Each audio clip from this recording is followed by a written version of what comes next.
Bismillahirrahmanirrahim. Assalamualaikum warahmatullahi wabarakatuh. Bertemu kembali dengan channel Serba-Serbi Microsoft Office dan SPSS. Masih tentang edisi skripsi desain pra-eksperimental.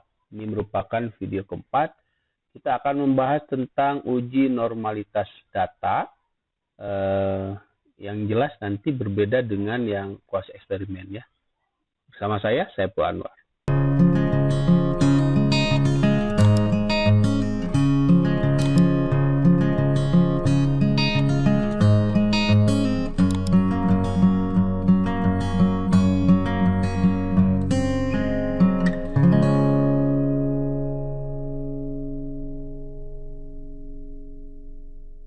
Bismillahirrahmanirrahim.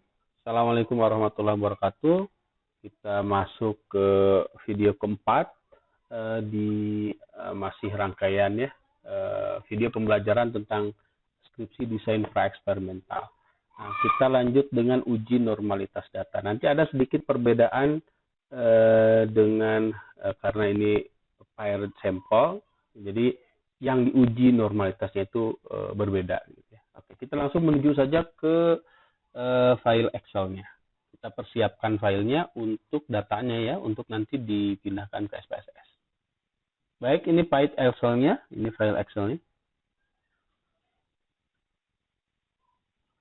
Baik, ini file Excel-nya masih dengan judul skripsi yang sama ya, pengaruh media pembelajaran mind mapping terhadap hasil belajar siswa pada mata pelajaran PAI, studi pra-eksperimental design di kelas 2 SMP. Artinya menggunakan one group pretest post-test desain ya, menggunakan satu kelas saja, tapi kelas itu diberikan pretest dan post-test. Ini datanya ya. Siswanya ada sekitar 80 orang ya. Jadi ada 80 siswa yang diberikan perlakuan berupa penggunaan media pembelajaran mind map, media pembelajaran dengan menggunakan mind mapping ketika mengajarkan satu materi PAI. Ini hasil pretestnya dan ini hasil post-testnya. Jadi nanti kita akan kopikan data ini. Cuma nanti untuk uji normalitasnya, yang diuji normalitas bukan ini, tapi selisih dari post-test dan pretest.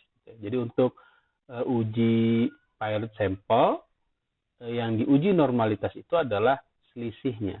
Sementara selisih post-test dan pretest. Sementara untuk independent sample yang diuji normalitas itu adalah variabel yang jadi dependennya, gitu ya. Jadi variabel yang kedua variabelnya, gitu ya. Itu perbedaannya. Oke, kita langsung menuju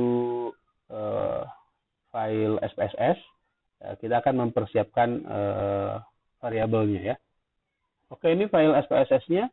Ada dua variabel yang harus kita buat. Pertama variabel pretest, yang kedua variabel post-test. Ini nilai pretest siswa, ini nilai post-test siswa. Tidak ada desimal, kosong. Lalu tipenya scale, dua-duanya. Kayak gitu ya. Setelah ini beres, baru kita ke data view dan kopikan datanya sehingga terjadi seperti ini. Ini ada 80 kasus ke bawah ya. Ada 80 siswa tadi ya. Nah, sekarang kita buat file baru, yaitu selisih antara post-test dan pretest dengan menggunakan menu transform. Compute variable. Oke, kita reset dulu ini. Ini nama variabelnya post min pra ya. Post-test dikurangi pretest. Ini labelnya selisih nilai post-test dengan pretest. Oke, caranya nilai post-test dikurangi nilai pretest. Nah, begitu ya. Lalu kita klik OK. Nah, nanti akan, ini sudah execute. Kita lihat akan muncul variabel baru ini ya. Ini desimalnya ininya desimalnya kosongkan ya. Oke, nah baru kita uji normalitas data di sini. Nah, gitu ya.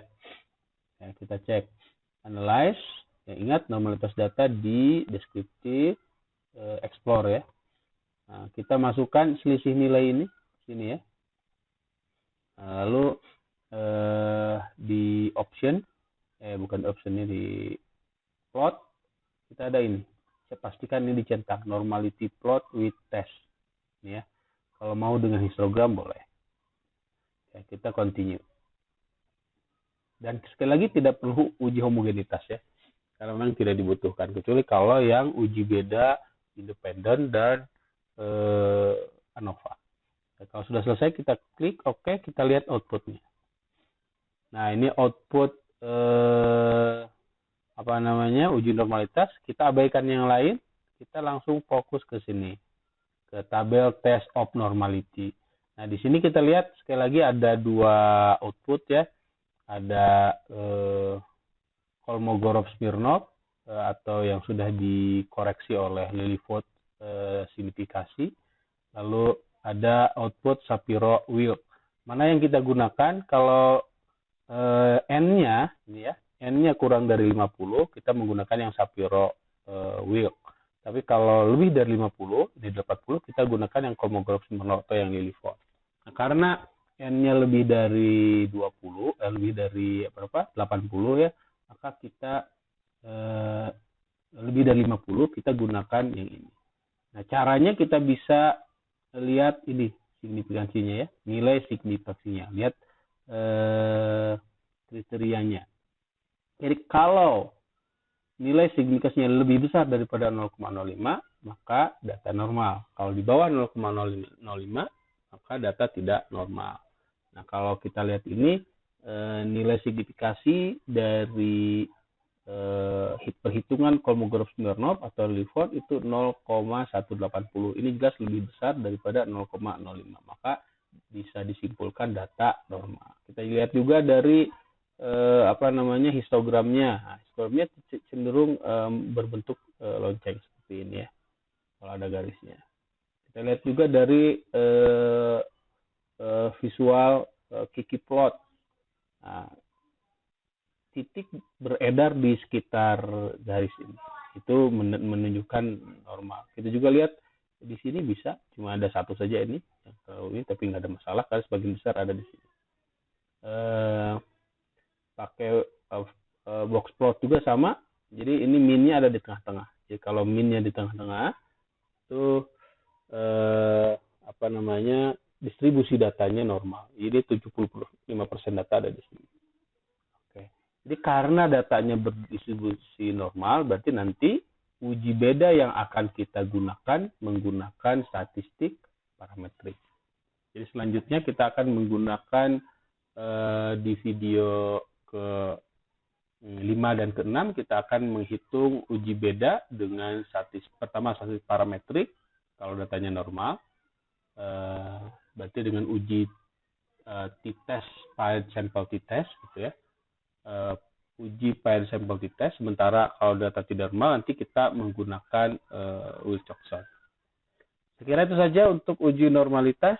Kira hasilnya normal ya. Kita tutup dengan bacaan Alhamdulillah. Terima kasih. Assalamualaikum warahmatullahi wabarakatuh.